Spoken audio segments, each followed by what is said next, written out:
So my MacBook sounds pretty good. In fact, I'd say it's by far the best sounding notebook I own. And while I'm not all that knowledgeable on sound, I can appreciate a loud, high quality speaker, and I do get annoyed by its sharp, tinny, whiny drivers, especially at higher volume. And while Apple has a range of excellent sounding speakers on most of their lineup, there were times when they felt reaching out to companies with more sound expertise was a good option.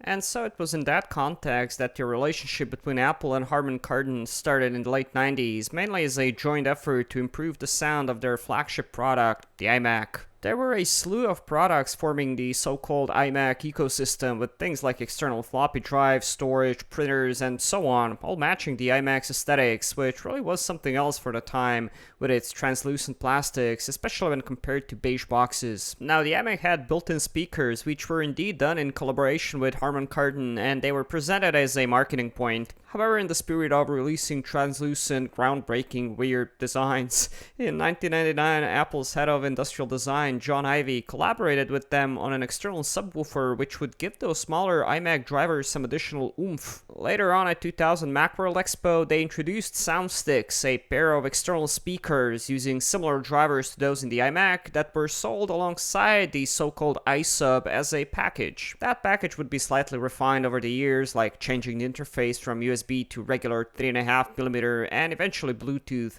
and sold under Soundsticks 2, 3, and 4 names, and the latest revision is still available to purchase on the Harman Kardon website. My introduction to this whole weird award-winning design was around a year ago when I got this subwoofer at a local auction for like $7. It came without the satellite side speakers, unknown condition, the usual, but I was curious as how it would sound, so I bid on it. It sat in my storage for a while, taking up quite a bit of space just due to the awkward shape, and I thought it was time to try seeing if we could get any sound out of it, and here how does it sound? Now, mine was the later Soundsticks 2 iSub, and it came with nothing. Just a bare subwoofer, no satellite speakers, no power supply, cables, nothing.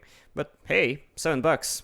It had the irregular 3.5mm audio jack at the end, but it also had some other inputs, like this weird mini-DIN looking input alongside that regular auxiliary in. And I'm looking at it like, wait, this looks familiar. Yep, it's a freaking A-to-B socket. Oh, well, not really. This is the same layout that was used on a number of things, like S-Video, among others. I just found it amusing how this Apple-related speaker had ADB on board. The reason for that is that one of the speakers has volume controls on it, so it interfaces using this thing. And I was laughing my ass off with the mouse plugged in, but hilariously enough, it ended up being sort of a key thing that got this guy working, as you'll see. So I needed to test this thing, but I had no AC adapter for it, and I'm not the one to pay silly money for an original and then wait like a moron for it to arrive when I could build something myself just to see if it works. There's quite a bit of info on these guys online, in particular a site hosted by Peter Viss, which has just about everything there is to know, including all the instructions as well as some useful technical info. There I managed to locate the pinout of the power supply, and it's nothing special really, just plus 16 volts and ground, but it's in this weird package with the third pin being a no connect, so it's just a key. Annoying how it's not just a regular barrel jack, but hey, it was designed in collaboration with Apple, so I guess it figures. Right, so the first thing to do was to locate the ground, which I did using my multimeter, and then it was time to try powering it up. I used my little benchtop power supply to provide 16 volts to the unit, and I guess it powered up as I could see the little blue LED light up.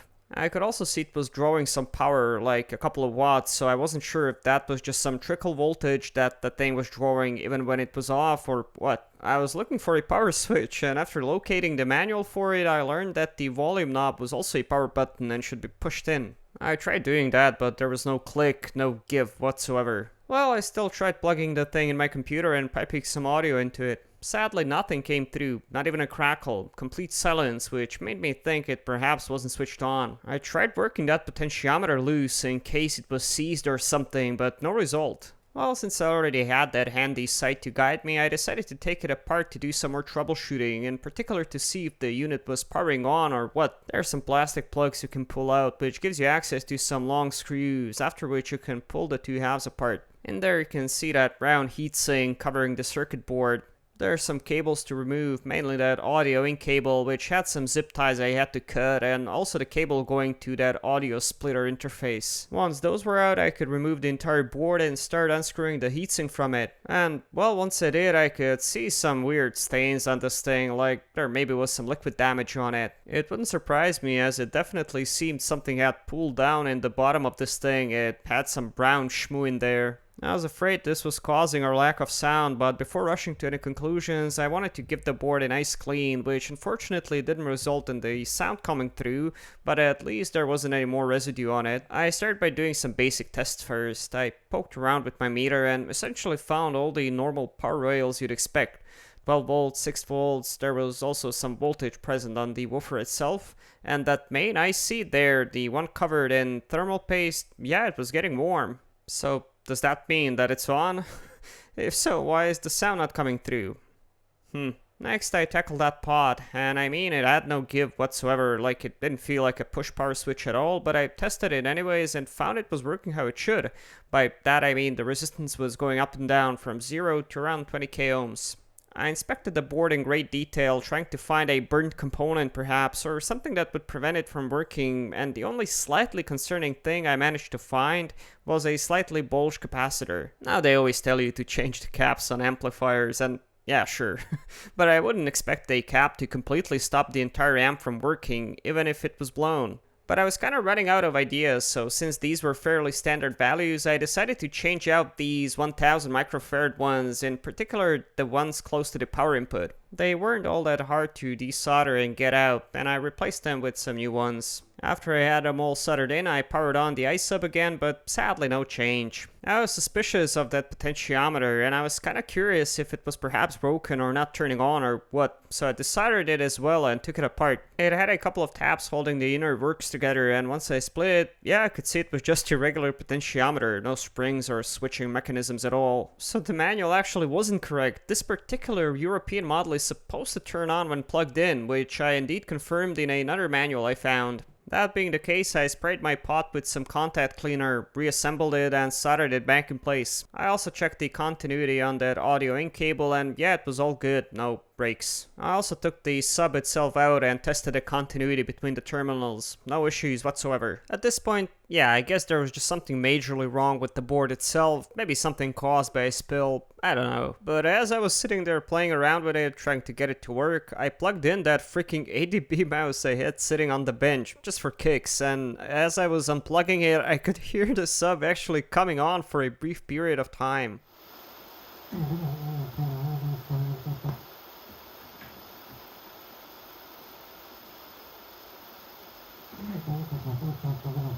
What the F? Do you think it was working this entire time and all I needed to do was plug in the mouse I was mocking in the beginning? What's happening here? Well, the best I can tell, the sub was working, even though the sound was very muffled. I remember that one of those satellite speakers has volume controls on it, and also the ability to mute the system, so my guess is without it plugged in, the thing thought it was muted?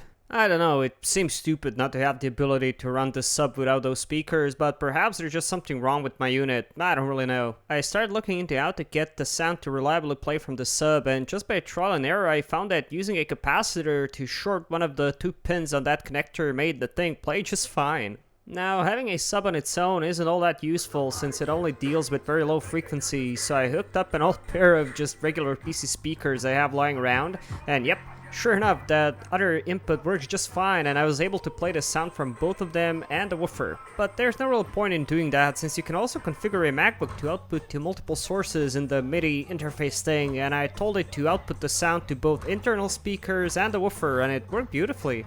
That thing pushed some serious air, like, god damn.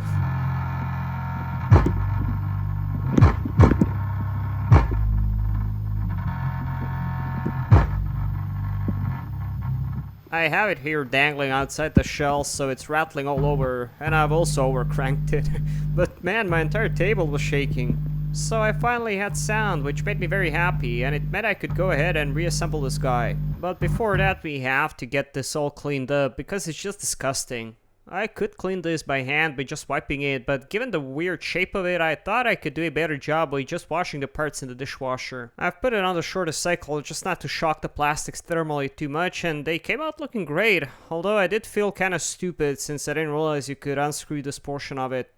Oh well. I proceeded to give it a couple of extra wipes and clean the cable, of course, and while the shell itself does have some scratches and imperfections, it does look so much better now. I've put in all the screws back in, closed it all up, put the feed back in, and yeah, it was time for a final test. I used some bass-heavy music to see how well the woofer performs, and again, it sounded really quite powerful. I'm moving here between just the MacBook speakers and the mix with the woofer, and you can really tell the difference, even here on camera.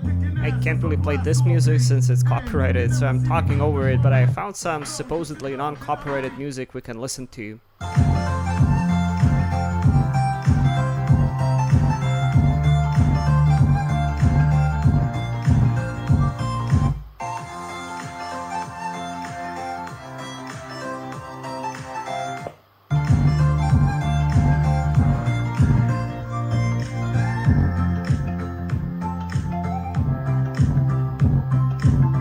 So yeah, it's pretty awesome. Does that weird design provide any additional aerodynamic functions? Hell if I know, man, but it certainly looks snazzy. I have a feeling the LED on mine could be a bit brighter, but I'm just happy it works at all after all I've been through with it. And yeah, if you'd like, you can totally use this in combination with your modern Mac to add some extra bass and thump. Now, will I be leaving this guy plugged in next to my Mac? No, I will not. And the reason is my hearing is actually really bad, and I have a hard time picking up the lower frequencies in particular. I mean, I hear them obviously, like especially when comparing the sound to the bass-free variant, but it's not such a deal breaker to me. And honestly, this thing is kinda huge and awkward, so yeah, I'll find some other use for it. I also don't have the power supply for it. I was actually thinking about swapping that power in jack for something less weird, like a barrel jack, but we'll see. Anyways, yeah, that's all I have for you. Hope you enjoyed learning about this weird Apple subwoofer and all the troubleshooting. Hopefully it was fun and interesting. And if you like weird and interesting videos on Apple stuff, you might want to consider subscribing. I do videos like these every week. Reviews, repairs, restorations, retrospectives, and all sorts of other nerdy tech stuff. If you like what I do and you'd like to support me, you can do so on Patreon for just $1 a month, or more if you'd like. You'll get early access to my videos, and I usually have a couple for my supporters to see first. If you'd like to chat with me and other users, you can join our Discord server. All the links will be in the video description. Thanks, and I'll see you again soon. Cheers.